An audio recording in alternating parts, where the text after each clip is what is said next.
Sorry, I'm watching the internet signal here, which isn't very good. I am back in my car again, trying to get out as much as possible today because I expect to be camped in my office chair for a good 12 hours tomorrow at a judiciary hearing, which I'll get into in a minute. But I hope you're having a good Thursday. It is a beautiful day.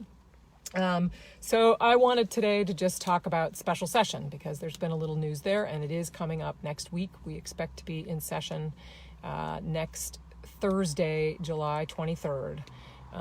We don't know yet how long that session will go, but we have been, there are now 4 bills that we expect to vote on in special session. And as I've noted, it's the governor who's called us into special session, and so he really gets to set the agenda here. And so we needed his agreement in order to put any particular bills on the agenda for this session. So there are 4 bills that we're going to look at. 2 you've heard of.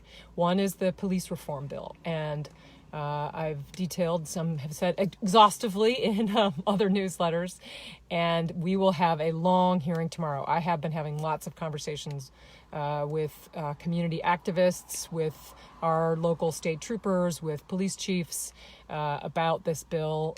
Law enforcement and criminal justice reform are issues that are very important to me. I've worked with a lot of really wonderful, dedicated law enforcement officers, and I believe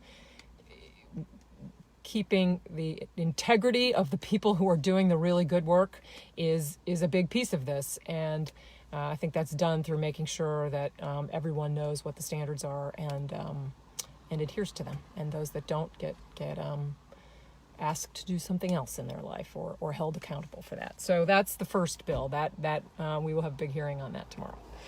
The other one that we've also talked about is absentee ballots. So I expect the bill, which won't come out until early next week, and that committee will have a hearing on that bill. The issues there are, we expect it to talk about 4 things. 1, mirroring the governor's executive order regarding making absentee ballots available to anyone in the general election, which is to say, in Connecticut, you have the current state of laws, you have to have an excuse in order to get an absentee ballot. And what the governor's executive order and this proposed legislation would do is make it clear that fear of contracting COVID qualifies as an excuse in Connecticut's laws. So that would be the biggest part of it. There's also will be conversation there about the security of the boxes, the drop boxes that people will be able to place their absentee ballots in, which are very similar to mailboxes and are currently being installed in towns everywhere. I had a conversation yesterday about the various towns in our neighborhood who have them, and some of them have installed them, some of them haven't yet, but that's all happening now. And so the security of those boxes is obviously very important. And there will be some specific language about that. Also language about election day registration, otherwise known as EDRs. And there has been, because of some overcrowding issues and long wait times at certain locations throughout the state on election days, we want to make sure that if you got in line, you can register on the same day of the election to vote. That's what election day registration is. And that if you got in line on election day to register to vote, you should get to vote. And the length of the line should not be a reason to deny you your access to the polls. And so that's very important. Then the others, we changed some language to make it gender neutral because there are still some things left in some of the orders that are a little not so neutral. So that's absentee ballots. Then there are 2 new bills that we got the governor to agree to include on the agenda, and I'm really excited about both of them. One is about telehealth. So during the pandemic, everywhere in the state, we've had to make, in order to keep, people safe and not have to come into doctor's offices or therapist's office or any sort of medical provider office, we've expanded the ability to use telehealth, and that includes not just video services, but also services over the phone for a lot of people who don't have access to the internet around here or to a device or anything like that, to make sure that everyone has access. And we have expanded that greatly during the pandemic.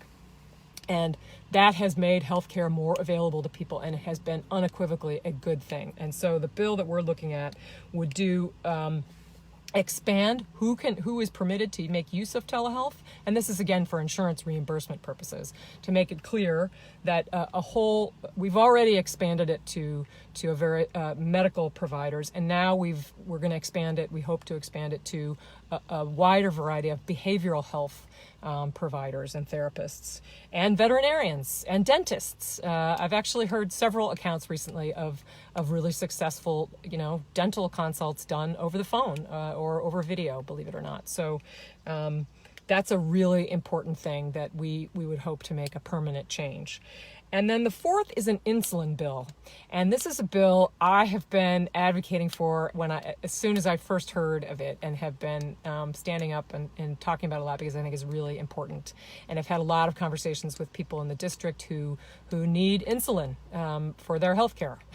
And the cost of insulin, there's a very famous story, the patent for insulin was sold for $1 by the inventor of it because he didn't want to make money off something that would save lives. And since that time, the cost of insulin has just skyrocketed for no reason other than that people can get away with charging that. And so this bill would cap monthly costs for insulin. It would cap a monthly cost for insulin at $25, a monthly cost of insulin-related drugs, non-insulin drugs, at another $25. And this part, first in the country, we would cap supplies at $100 a month. And that's huge for people who are dependent on insulin, because there are a lot of expensive supplies associated with this. And that's been a really key part of my conversation with a lot of people about it.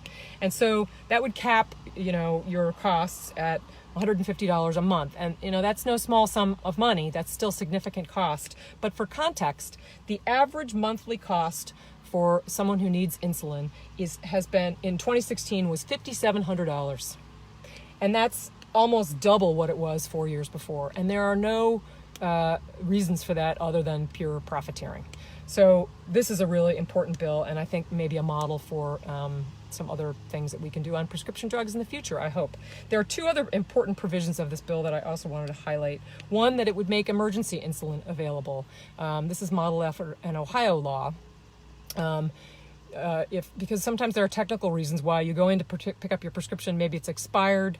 Maybe you don't have your ID with you. You're in an emergency situation. This would enable you to get non-prescription, or you would get emergency insulin even if you don't have a prescription to cover it.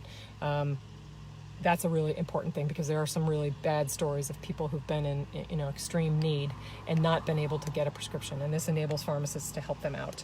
And then finally, there's a part of this that's about making sure that even people who can't even pay the $150 have access to insulin, for those who truly cannot afford it. And it would enroll people in a program that would automatically give them financial assistance to get a hold of insulin. So that's also a really good bill. And so I'm on the Judiciary Committee, and we're having a hearing tomorrow on the police reform bill. Nobody knows how long it will take, but estimates are up to 12 hours, so that will be a long hearing. And the other relevant committees for these bills will be having hearings also in the next few days as we move towards that special session next week. So lots to do. We're actually doing a little legislating this week, which is a nice change, and I'm really looking forward to these four bills, and particularly to the hearing tomorrow to hear a lot about those details. So thanks for tuning in, and have a great weekend.